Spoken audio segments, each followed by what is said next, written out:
My name is Damien Gilley. I'm from Portland, Oregon, and I was here from June through August. Primarily here, I was looking at new models for my work to develop outside of a large-scale installation and maybe work into other things that were much smaller, actually, like printmaking or photograms, and also trying to, I think, research more intangible ways of continuing the process that I've been using for a while, which is large-scale architectural perceptual installations.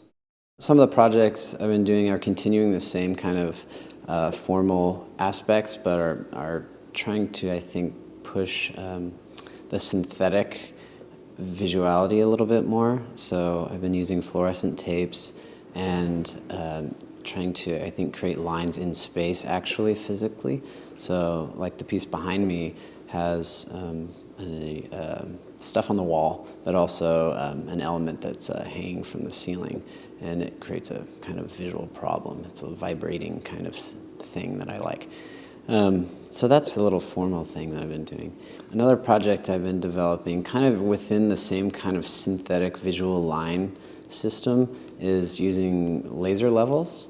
So I've been accumulating some laser levels that are not being produced anymore, and they create basically a really nice planar line, but in a darker setting.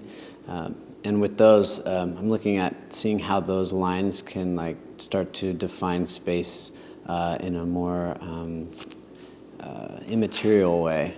So that's leading into some other kind of things where maybe viewers can participate more.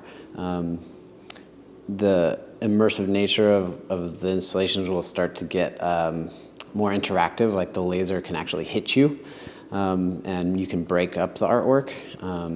Also, there'll be some projects that are in development that the viewer will actually have the laser in their hand, and they'll be able to investigate, kind of like spelunk through dark rooms.